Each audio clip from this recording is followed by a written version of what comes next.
السلام علیکم ورحمۃ اللہ وبرکاتہ۔ میرے دوست، امید ہے کہ آپ خیریت سے ہوں گے۔ آج کی ہماری گفتگو میں تھوڑی تفریح بھی ہوگی اور ہماری اس گفتگو میں آج 2 حدیثوں کی تحقیق بھی ہوگی اور ساتھ ساتھ میں عبرت بھی ہوگی۔ تفریح تو میں اس لیے بول رہا ہوں کہ جو ایک حدیث کا جو مواد میں آپ کو پیش کروں گا وہ ہے ہی کچھ عجیب۔ جب میں نے پہلی مرتبہ وہ حدیث سنی تو میں خود بہت حیران ہوا تھا، بہت پریشان بھی ہوا تھا، اس لیے کہ ایک ولی صفت انسان کی خدمت میں بیٹھا ہوا تھا۔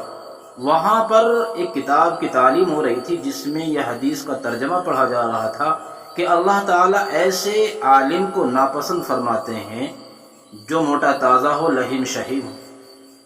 جب میں نے وہ کتاب سے وہ تعلیم سنی تو میں بہت حیران ہوا۔ میں نے فوراً وہ کتاب ان کے ہاتھ سے لی کہ خدا را ذرا مجھے بھی تو دکھا دیں، اس لیے کہ میں نے بہت سارے اولیاء کرام کو، بہت سارے عالموں کو دیکھا، بڑے لہیم شہیم ہیں، اور ایسے لہیم شہیم کو ان سے چلنا مشکل ہوتا ہے، دشوار ہوتا ہے، اور ماشاءاللہ ان کی توند بھی کافی بھاری نکلی بھی ہے۔ تو ایسی اگر حدیث یہ صحیح ہوگی تو یہ بڑی خطرناک بات ہے عالموں کے لیے، خاص کر ان عالموں کے لیے جن کے جسم پر خاصی چربی جمع ہو گئی ہے۔ تو میں نے جب وہ کتاب کا حاشیہ دیکھا نیچے تو اس میں لکھا تھا متن، ان اللہ یکرہ حبر السمین، اللہ تعالیٰ مکروہ سمجھتے ہیں ایسے عالم کو جو موٹا تازہ ہو، لہیم شہیم ہو۔ میں بولا یار اس میں تو بھائی حوالہ بھی لکھا ہے امام ابو نعیم الاصفہانی رحمۃ اللہ علیہ کا، یہ بھی کوئی چھوٹے موٹے عالم نہیں۔ میں خدا را یہ مسئلہ کیا ہے؟ یہ بات ہو گئی تقریباً آج 16 اگست ہے سن 2021، یہ بات اب سے تقریباً سمجھ لیجئے گا کہ 14 سال پہلے کی ہے۔ دوسری حدیث میں بمبئی میں ایک جگہ مدرس تھا، ایک بڑے مدرسے میں، اور ماشاءاللہ وہاں پر میں مشکوٰۃ شریف کا بھی درس دے رہا تھا۔ وہاں جب مطالعے میں ایک حدیث آئی جو 2 طرح سے 2 الفاظ کے ساتھ ہے، التمیس الخیر من حسان الوجوہ، اے لوگو تم خوبصورت چہروں والوں سے خیر کو تلاش کرو۔ اسی کا دوسرا لفظ ہے اطلبوا الخیر من حسان الوجوہ۔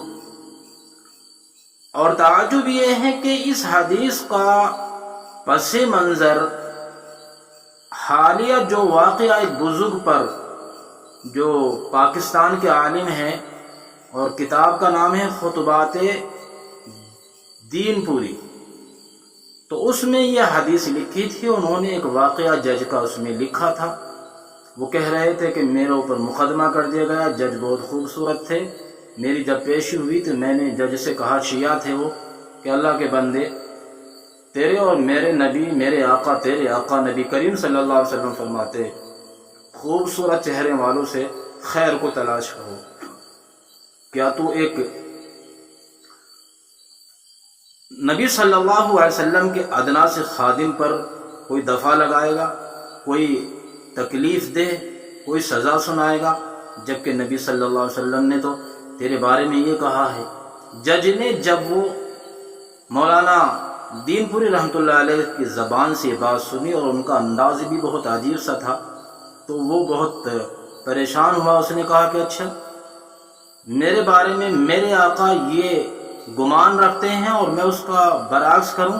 جاؤ، میں نے آپ کو یہاں سے آزاد کر دیا اور آپ کو بالکل باعزت بری کر دیا۔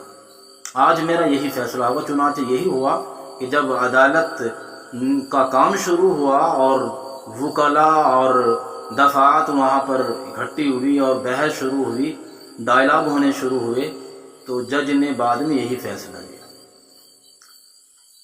وہاں پر جو مدرسین تھے ہماری آپس میں گفتگو ہوئی اور انہوں نے گجرات اور مہاراشٹر کے بڑے علماء سے اس کی تحقیق کی۔ بالآخر کچھ نہیں ہوا، کچھ بھی نہیں ملا اس کے بارے میں۔ میں جب وہاں سے چھوڑ کر اپنے یو پی وطن بجنور آیا اور یہاں پر ایک جگہ مدرس ہوا، اور یہاں بھی میں مشکوٰۃ شریف میرے ہاتھ میں آئی۔ ایک بڑے عالم کا انتقال ہو گیا تھا، شیخ الحدیث تھے، اللہ ان کو غریق رحمت فرمائے۔ تو پھر مجھے اس حدیث کی تحقیق کا، اور وہ والی ان اللہ یکرہ حبر السمین، اللہ تعالیٰ موٹے تازے عالم کو پسند نہیں فرماتے، مجھے ان دونوں حدیثوں کی جستجو ہوئی اور میں نے سہارنپور اپنے استادوں سے گفتگو کی. انہوں نے کہا کہ بھائی ہم نے بھی یہ حدیث نہیں سنی. ایسا کرو کہ تخصص فی الحدیث جو حدیث کا شعبہ ہے باقاعدہ وہیں حدیث کی تحقیق کرنے والے طلبہ بھی ہوتے ہیں, استاد بھی ہوتے ہیں, آ جاؤ وہیں پر بیٹھ کے مسئلہ حل کریں گے. میں نے سفر کیا جمعرات کے دن اور ہم وہاں پہنچ گئے صبح جمعرات کے دن تقریباً 8 بجے, اور ناشتہ کرتے ہم تخصص فی الحدیث شعبے میں پہنچ گئے.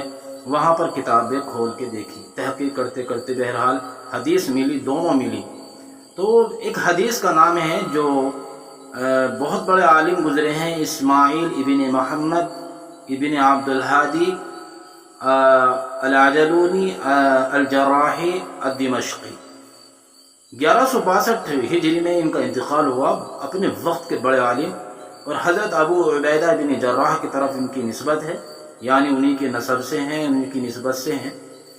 تو انہوں نے کتاب لکھی کشف الخفاء ومزیل الالباس عما اشتہر علی السنۃ الناس. اس کتاب میں یہ دونوں حدیثیں ملی اور اس کی تحقیق کی بھی ملی, اور معلوم یہ ہوا کہ یہ حدیث دونوں قابل اعتبار ہی نہیں. اچھا, مجھے اس سے زیادہ وحشت اسی لیے ہوئی اور ڈر اسی لیے زیادہ لگا, خوف اسی لیے زیادہ ہوا کہ ان اللہ یکرہ حبر السنین, اللہ تعالیٰ موٹے تازے عالم کو پسند نہیں فرماتے. اس حدیث میں تبصرہ امام الائمہ فقیہ العصر اور تمام فقہا کے استاذ امام شافعی رحمۃ اللہ علیہ جیسے عالم ربانی کا تبصرہ موجود تھا کہ جو اللہ سے ڈرتا ہو, اللہ کا خوف اس کے دل میں جمع ہوا ہو, اس کے اوپر چربی جمی نہیں سکتی. میں جب اتنے بڑے عالم کا تبصرہ موجود ہے تو حدیث میں کچھ نہ کچھ تو بہرحال جان ہوگی. لیکن جب وہاں پر جا کر تحقیق ہوئی تو معلوم یہ ہوا کہ دونوں حدیثیں یہ التمیسوا الخیر من حسان الوجوہ ان اللہ یکرہ حبر السنین یہ قابل اعتبار ہی نہیں. بہت زیادہ ضعف ان کے روایت میں ہے, بہت زیادہ ضعف ان کی اسناد میں ہے. یہ دل کو تسلی ہوئی. لیکن اگر آپ سوال کریں کہ امام شافعی رحمۃ اللہ علیہ جیسے عالم ربانی کا تبصرہ کیا ہوا, تو اس کو ہم بتاتے ہیں تجربے سے جو بات ثابت ہوئی وہ یہی ہے کہ جس کے دل میں اللہ کا خوف ہوتا ہے وہ زیادہ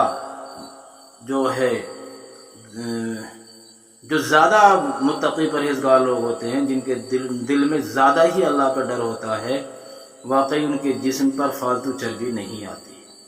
یہ بات اپنی جگہ درست ہے. لیکن اگر کسی کا بدن خاندانی اعتبار سے یا صحت کے اعتبار سے مضبوط ہو, اس کو یہ بھی نہیں کہا جا سکتا کہ یہ عالم نہیں ہے یا ولی نہیں ہے یا یہ صف علماء سے نکل چکا ہے, ایسا نہیں کہیں گے. اور دوسری جو حدیث ہے کہ خوبصورت چہرے والوں سے خیر تلاش کرو, اس کی بھی تحقیق یہی ہے کہ یہ حدیث بھی ضعیف ہے, لیکن تجربہ یہی کہتا ہے کہ خوبصورت چہرے والے اکثر ان میں کوئی نہ کوئی خیر کا پہلو غالب ہوتا ہے, اور جو چہرے خوبصورت نہیں ہوتے ان کے اندر ان کے اخلاق میں کرختگی اور سختی ہوتی ہے. یہ بات اپنی جگہ تجربے سے ثابت ہوئی ہے. اللہ تعالی ہم سب کو اخلاق حمیدہ عطا فرمائے. لیکن یہ جو بات ہے کہ جس کے چہرے خوبصورت نہ ہوں ان کے اندر برائی ہوگی, ایسا ضروری نہیں ہے, ایسا ضروری نہیں ہے. اسی لیے کوئی اس بات کا برا نہ مانے. السلام علیکم ورحمۃ اللہ وبرکاتہ.